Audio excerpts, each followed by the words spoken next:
नमस्कार, स्वागत आप सभी का ग्लोबल अड्डा आप देख रहे हैं और मैं हूं आपके साथ पुनीत मिश्रा। ईरान से जुड़ी हुई दो बड़ी अहम खबरें आज हम आपको बताने जा रहे हैं और ये खबर ये भी बता रही है कि किस तरीके से अमेरिका की चाल उल्टी पड़ गई या अमेरिका का पीछे हटना कितना अमेरिका और इजराइल के ऊपर भारी पड़ रहा है और साथ ही साथ कैसे यूएन में ईरान ने एक दांव खेल दिया है जिसके साथ में रूस और चाइना दोनों नजर आ रहे हैं। एक खबर और जुड़ी हुई है, वो IAEA से जुड़ी हुई है क्योंकि IAEA की तरफ से इस बार एक और दावा किया गया। हालिया रिपोर्ट IAEA की जो सामने आई है उसमें दावा किया गया है, लेकिन दावे के पीछे का सच क्या है और स्नैपबैक मैकेनिज्म की जो बात की जा रही E3 की तरफ से उसका स्टेटस क्या है, ये सारी चीजें आज हम आपको बताने वाले हैं। मेरे सहयोगी आनंद प्रजापति मेरे साथ मौजूद हैं, सीधे उनके पास चलते हैं और सबसे पहले IAEA के मसले की बात कर लेते हैं क्योंकि IAEA के चीफ राफेल ग्रॉसी की तरफ से या IAEA की तरफ से एक हालिया रिपोर्ट जो आई है वो बहुत अहम हो जाती है। आनंद, बिल्कुल, देखिए IAEA की तरफ से जो एक सीक्रेट रिपोर्ट जो जारी हुई है उसमें बहुत सारी ऐसी जानकारी है जिसमें एक तरीके से स्पष्ट हो गया है कि ईरान को कितना नुकसान पहुंचा है या फिर कितना फ़ायदा पहुंचा है। अभी जो हम लोग आज की जो खबर आपको बताने वाले हैं उसमें ईरान की एक तरीके से बल्ले बल्ले होने वाली है, यानी कि ईरान के पर जितने भी प्रतिबंधे हैं वो ख़त्म होने वाली है। अब कैसे ख़त्म होने वाली है आगे बताएंगे, लेकिन IAEA का जो रिपोर्ट आया है उसमें एक तरीके से ये दर्शाया गया है कि 13 जून को जो इजराइल हमला था उसके ठीक पहले ईरान जो है यूरेनियम जो भंडार है उनका एक तरीके से हथियार स्तर तक बढ़ चुका था, यानी कि परमाणु बम बनाने के नज़दीक तो पहुंच गया था और ये रिपोर्ट IAEA का कह रहा है। तो इससे ये स्पष्ट हो गया है कि IAEA जो अपना बयान बार बार बदल रहा है। पहले तो बोलता था कि 6 परमाणु बम ईरान बना रहा है, फिर ऐसा जब हमला हो जाता है तो फिर वो बोलता है कि मैंने ऐसा दावा ही नहीं किया था, जब ईरान आरोप लगाता है कि IAEA की वजह से अमेरिका और इजराइल ने हमला किया था। तो कुल जमा ये समझ में आ रहा है कि IAEA का जो अब का रिपोर्ट जो सीक्रेट जारी हुआ है उससे ये स्पष्ट हो गया है कि ईरान एक तरीके से परमाणु बम के बहुत करीब पहुँच चुका है। अब ये कैसे पहुँच चुका है, पहले मैं अब एक और बात बता देता हूँ। दरअसल ईरान के जो राष्ट्रपति हैं मसूद पेजेश्कियान, उन्होंने IAEA का एक तरीके से सहयोग लेना बंद कर दिया, यानी निलंबित कर दिया है। संसद में हस्ताक्षर करके IAEA को रास्ता बाहर का दिखा दिया था, लेकिन अब जैसे जैसे मामला ठंडा हुआ हमले के बाद तो उस तरीके से अब IAEA की एंट्री तो हो चुकी है, लेकिन अभी भी कोई सहयोग नहीं लिया जा रहा है। हालांकि एक खबर आई थी सामने भी कि बूशहर जो है, बूशहर का जो परमाणु ठिकाना है, प्लांट है, उसे IAEA के निगरानी में देना चाहता है ईरान। अब क्यों देना चाहता है? क्योंकि ईरान को ये लगता है कि अगर IAEA के निगरानी में रहेगा तो वो सुरक्षित रहेगा। हाँ, अच्छा, एक चीज़ और है इसमें आनंद, मैं ये चीज़ जोड़ना चाहता हूँ। ईरान के कई सारे परमाणु ठिकाने हैं और इसमें बूशहर भी एक है, मतलब फोर्दो भी है, नातांज भी हैं और भी हैं, लेकिन बूशहर जो है इसको रशिया ने डेवलप किया और रशिया की मदद से यहाँ पर ऊर्जा संबंधित ऊर्जा के लिए इसको यहाँ डेवलप किया गया और इसीलिए काम चल रहा है। अब E3 की तरफ से एक सैंक्शन की बात होती है, स्नैपबैक मैकेनिज्म। ये क्या है इस पे आनंद और हम आगे बात करने वाले हैं, लेकिन स्नैपबैक मैकेनिज्म जो है इसी का हवाला देते हुए E3 ने कहा कि आप जो है हर हाल में न्यूक्लियर जो मसलों पर या आपकी न्यूक्लियर साइट है उस पे उसके ऊपर जो बातचीत चल रही है उसको आप हर हाल में शुरू करिए, वरना आपके ऊपर स्नैपबैक मैकेनिज्म लग जाएगा। अब ईरान ने क्या किया, ईरान ने बूशहर के लिए एंट्री दे दी IAEA को, ताकि कहने को ये तो हो जाए कि IAEA को अंदर एंट्री बिल्कुल, दे दी। बिल्कुल, बिल्कुल। लेकिन बाकी प्लांट्स पे IAEA के इंस्पेक्टर्स नहीं जा सकते। बिल्कुल। दरअसल जो आप बात कर रहे हैं स्नैपबैक मैकेनिज्म का, इससे पहले आपको समझना पड़ेगा कि JCPOA है, जहाँ से ये मामला उठ रहा है या फिर जहाँ से E3 की जो आपने बात किया, यूरोपीय जो 3 देश हैं, E3 का मतलब होता है कि यूरोपीय के जो 3 देश हैं यूरोप के, वो ऐसा एक तरीके से UN में जाकर के अपील किया है, क्लेम किया है ईरान के खिलाफ। तो पहले ये समझ जाइए कि JCPOA जो था वो 2015 में एक तरीके से ईरान के लिए लाया गया था, ईरान के तहत, और उस पर हस्ताक्षर हुए थे ईरान के। और एक तरीके से ये था कि ऐतिहासिक परमाणु जो समझौते थे, एक तरीके से ये था कि ईरान परमाणु बम नहीं बनाए। स्पष्ट यही था इस JCPOA का मतलब, जो एकदम सरल भाषा में आप समझ लीजिए। तो कुल जमा ये था कि JCPOA 2015 में हस्ताक्षर ईरान ने किया था। उसके बाद क्या होता है कि इसमें बहुत सारे देश थे, चीन, फ्रांस, जर्मनी, ये क्या बोलते हैं कि रूस, ब्रिटेन, अमेरिका। लेकिन इसमें क्या होता है कि जब ट्रंप की सरकार आती है 2018 में, तो ट्रंप बाहर निकल जाते हैं। इससे बोलते हैं कि ये बेकार का समझौते हैं और इससे निकल जाते हैं, वो करके निकल जाते हैं, क्योंकि ईरान भी कुछ मानने के लिए तैयार नहीं था। अब होता क्या है कि जब JCPOA का हस्ताक्षर तो हो जाता है और अमेरिका बाहर निकल जाता है, ईरान को इसमें ये बहुत बड़ी मजबूती मिल जाती है, क्योंकि अमेरिका ही खुद बाहर निकल जाता है, जो पूरा प्लान बनाया हुआ था। लेकिन इससे पहले एक चीज और है आनंद, इससे पहले जब अमेरिका बाहर निकला तो अमेरिका ने ईरान के ऊपर और प्रतिबंध लगाने की कोशिश की। भले वो बाहर निकल गया था, लेकिन अमेरिका ने अपनी तरफ से सैंक्शंस लगाने की कोशिश की। और ये JCPOA, इसको थोड़ा सा और समझ लें, आपको समझाते हैं आपको। इसका फुल फॉर्म अगर देखा जाए तो joint comprehensive plan of action, इसको नाम दिया गया था 2015 में। बेसिकली ये था कि अंतर्राष्ट्रीय प्रतिबंध ईरान के ऊपर जो लगाए गए थे, JCPOA के तहत हस्ताक्षर हुए और वो प्रतिबंध हटा लिए गए। किस शर्त पर? कि वो परमाणु अपने परमाणु ठिकाने जो हैं उनके ऊपर 40% से ज्यादा यूरेनियम का एनरिचमेंट नहीं होना, 40% से ज्यादा नहीं कर पाएगा। लेकिन फिर जब अमेरिका अलग हुआ तो फिर ईरान ने अपना यूरेनियम का भंडार जो है वो फिर से बढ़ाना शुरू कर दिया था। और इसी के बाद अमेरिका ने बातचीत शुरू करने की कोशिश की, लेकिन उसके बाद क्या हुआ ये हमने देखा। अब E3 सामने आया, तो क्या हुआ है उसके बाद, अपडेट क्या है? दरअसल हुआ क्या है कि देखिए, JCPOA के जो वर्तमान के सदस्य हैं, फ्रांस, ब्रिटेन, जर्मनी, चीन और रूस।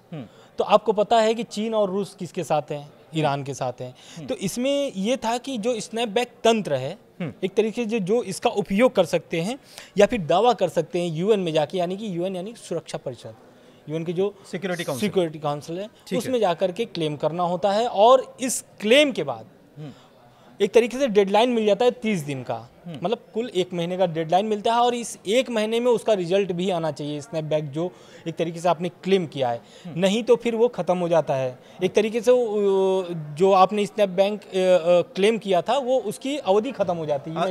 लेकिन उसमें ये भी है कि स्नैपबैक अगर आप लेकर आए और 1 महीने तक उसके ऊपर चर्चा हुई और अगर कोई हल नहीं निकला, मतलब ये सारे देश जो हैं, ये सारे देश बात करेंगे, क्लेम करेंगे, अपना क्लेम करेंगे कि इतना यूरेनियम का भंडार बढ़ गया है, लेकिन अगर कुछ नहीं हुआ 1 महीने के दौरान, तो उसके ऊपर फिर से ईरान के ऊपर से फिर से प्रतिबंध जो है वो लगने शुरू हो जाएंगे। और ये ईरान के लिए खतरा था। इसी के चलते ईरान ने किसको साध लिया? चीन और रूस को साथ दिया। और चीन और रूस ने अब साथ भी दिया है। बिल्कुल साथ भी दिया है और इसको खारिज भी कर दिया है UN में एक तरीके से। अच्छा। दोनों ने, रूस और चीन ने इस मामले को लेकर के खारिज कर दिया। तो एक तरीके से ये जो डेडलाइन था वो था 31 अगस्त। 31 अगस्त तक ईरान को दे दिया गया था। E3 ने यानी कि हाँ, फ्रांस, ब्रिटेन और जर्मनी इन्होंने क्लेम किया था कि भैया ऐसा ऐसा मामला है और इन पर ये प्रतिबंध लगाना चाहिए। हालांकि बहुत सारे प्रतिबंध अभी लगे हैं, लेकिन एक चौंकाने वाला जो बयान, मतलब एक चौंकाने वाली जो खबर सामने आ रही है, खबर ये है कि जो 18 अक्टूबर की डेट लाइन है, हाँ, ये डेट वो बहुत बड़ी चर्चा हो रही है। बहुत चर्चा इसलिए हो रही है क्योंकि JCPOA का जो समझौता हुआ था वो 10 साल का होता है और 2015 18 अक्टूबर को ये समझौता हुआ था, तो 2025 को इसका 10 साल पूरे हो रहे हैं। और अब ऐसा नहीं लगता है कि JCPOA फिर से इसको दोबारा रिपीट किया जाए, क्योंकि मामला बहुत गंभीर हो चुका है। क्योंकि ये केवल ईरान के केस में JCPOA और ये सारी चीजें हुई थी। अच्छा, दिलचस्प आनंद ये भी है कि इसमें बड़े बड़े देश हैं, ब्रिटेन है, फ्रांस है, जर्मनी है, रूस है, चाइना है। लेकिन एक दिलचस्प और इसमें जानकारी ये है कि जब मैं इसके बारे में पढ़ रहा था तो इसमें कोई देश वीटो नहीं कर सकता। मतलब कि अगर कोई प्रस्ताव लेकर आया तो किसी ने वीटो कर लिया तो वो प्रस्ताव खारिज हो जाएगा, ऐसा नहीं था। बिल्कुल, ये सबसे बड़ी दिलचस्प बात है, क्योंकि कई मामलों में तो हमने देखा है कि वीटो का इस्तेमाल किया जाता है। लेकिन ये जो समझौता हुआ था JCPOA का, ये एकदम अलग तरीके से बना करके रखा था, खास करके ईरान के लिए। अब इसमें क्या होगा कि वीटो पावर लगेगा नहीं, और आप जानते हैं कि वीटो पावर किसके पास है? रूस और चीन के पास है। ऑलरेडी दोनों देश ईरान के समर्थन में खड़े हुए हैं। तो अब जो मामला है 18 अक्टूबर 2025 का, उसके बाद ईरान एकदम एक तरीके से पूरे सारे प्रतिबंध हट जाएंगे, क्योंकि जो भी प्रतिबंध लगे हुए हैं JCPOA के तहत, और ये भी JCPOA लाया क्यों गया था? JCPOA इसलिए लगाया कि परमाणु बम ईरान न बना पाए।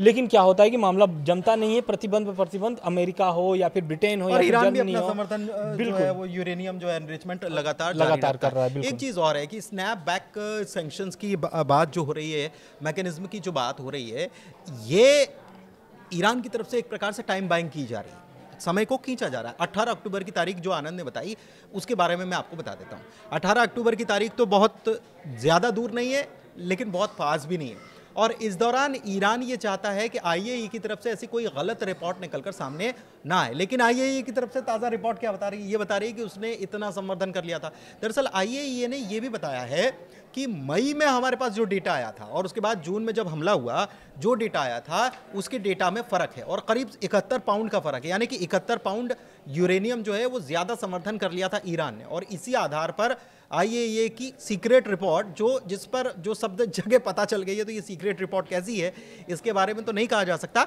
लेकिन आईएईए की तरफ से ये नतीजा निकाला गया है कि ईरान ने परमाणु हथियार बनाने की क्षमता तक परमाणु संपन्नता हासिल कर ली है। लेकिन एक चीज़ और है कि ये हमने बताया कि वीटो भी यूज़ नहीं हो सकता और इसके ऊपर 1 महीने में चर्चा होगी। अगर 1 महीने में नहीं हुई तो वो सारे प्रतिबंध फिर से लागू हो जाएंगे। बिल्कुल। लेकिन इसके बावजूद भी ईरान खुश है और ईरान को चीन और रूस का समर्थन अगर मिल रहा है तो इसके पीछे कारण क्या है? वो उसकी दलील है कि अमेरिका बाहर निकल गया, क्या क्या कह रहा है? बिल्कुल, देखिए दरअसल क्या है कि ईरान इसलिए खुश है क्योंकि वो 18 अक्टूबर 2025 का जो डेट है उसको वो साध के रखा हुआ और उसको पता है कि JCPOA समझौता जैसे ही खत्म होगा सारे प्रतिबंध हट जाएंगे। प्रतिबंध हटने का मतलब यही होता है कि ईरान एक तरीके से स्वतंत्र देश है, मतलब स्वतंत्र इन द सेंस कि प्रतिबंध जो लगा हुआ से स्वतंत्र हो जाएगा।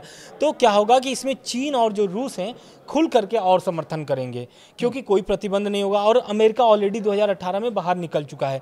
अब अमेरिका चाहता है समझौता करने के लिए। बहुत सारे आप देख रहे होंगे कि खबरों हम लोग ने बताया है कि ईरान और अमेरिका की बहुत सारी बैठकें हुई हैं डील को लेकर के, लेकिन डील होती नहीं है। और ये बैठक जो होती है अंकारा में होती है, तुर्की में होती है, लेकिन ऐसा मामला कुछ स्पष्ट होता नहीं है कि कोई भी ऐसा डील हो। तो कुल जमा ये समझ में आ गया है कि 18 अक्टूबर जो है अब बस कुल मिलाकर के 1-1.5 महीने का समय है और ईरान अब समझ गया है कि हम प्रतिबंध से जो जूझ रहे थे 10 सालों से, अब वो खत्म होने वाला है। रूस और चीन जो है वो स्पष्ट तौर पर आ गए हैं, खुले मैदान पर समर्थन कर रहे हैं, जिसका यही नतीजा है कि आप देखिए ट्रंप भी जो है जो बोलते हैं फिर उससे खुद मुकर जाते हैं। आजकल ट्रंप की भाषा भी बहुत अलबेली हो चली है। लेकिन एक दिलचस्प आपको बात और बताते हैं। दरअसल ये JCPOA के तहत सब बंधे हुए हैं, जो साइन हुआ था, समझौता हुआ था, लेकिन इसके बावजूद भी रूस और चाइना अगर ईरान का समर्थन कर दे रहा है तो ये कैसे कर दे रहा है? और वहाँ तो वीटो चलता नहीं है। दरअसल मामला ये है कि JCPOA जब सिग्नेचर इसमें हुए थे तो इसमें रूस भी था, फ्रांस भी था, ब्रिटेन भी था, जर्मनी भी था, चाइना भी था, ईरान भी था, अमेरिका भी था। लेकिन अमेरिका इससे निकल गया बाहर। अब मामला यहीं फंस गया। अमेरिका बाहर निकला तो अब यही दलील दी जा रही है कि ये कानूनी रूप से अमान्य है। आप ये सैंक्शंस जो आप बात कर रहे हो स्नैपबैक मैकेनिज्म की, ये पॉसिबल ही नहीं हो पाएगा, ये लग ही नहीं पाएगा। और इसीलिए ईरान ने इसे अमान्य करार दे दिया। ईरान ने कहा है कि भाई 7 लोग खेल रहे थे या 5 लोग खेल रहे थे, उसमें से एक खिलाड़ी बाहर चला गया, अब गेम तो रहा ही नहीं। तो ये दलील दी जा रही है कुल मिलाकर के। और इसीलिए अब देखना यह है कि 18 अक्टूबर की तारीख तक क्या खींच लिया जाएगा, क्योंकि IAEA बार बार ये रिपोर्ट कर रहा है कि ईरान ने बहुत कुछ यूरेनियम जमा कर लिया है, लेकिन चीन और रूस जो हैं अब ईरान के साथ खड़े हुए नजर आ रहे हैं। तो बड़ा गेम होने वाला है, 1-1.5 महीने में बहुत बड़ा गेम होने वाला है। आनंद, बिल्कुल ये नजर आ रहा है। और आप ये समझिए कि JCPOA जो खाका तैयार किया था वो अमेरिका ने ही तैयार किया था, लेकिन जब एक तरीके से मतलब ट्रंप की गेंद जो है, जो उन्होंने गेम खेला, बिल्कुल उससे जब वो बाहर हो गए तो फिर वो गेम भी उनके, लेकिन अब वो अंदर आना चाहते हैं, मतलब एक तरीके से सदस्यता हासिल करना चाहते हैं, लेकिन वो अब वो JCPOA के तहत नहीं, वो चाहते हैं कि सिर्फ ईरान और अमेरिका का ही समझौता हो। इसी कारण से कोई भी डील हो रहा था तो उसमें किसी देश को वो जोड़ नहीं रहे थे। क्यों?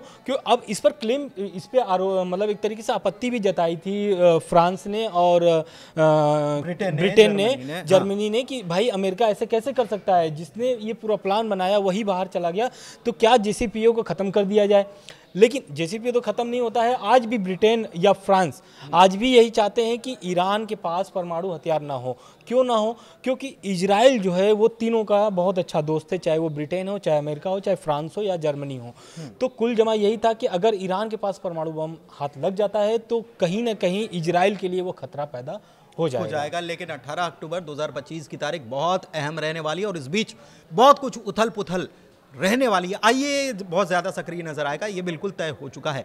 फिलहाल इस वीडियो को यहीं समाप्त करते हैं, बहुत लंबा वीडियो हो गया, लेकिन जानकारी कैसी लगी ज़रूर बताइएगा और हमको अपडेट हम आप तक पहुंचाते हैं, तो आप भी अपडेट पहुंचाते रहिए कि कैसा लगा वीडियो, क्या जानकारी अच्छी लगी, कमेंट के जरिए बताते रहिए।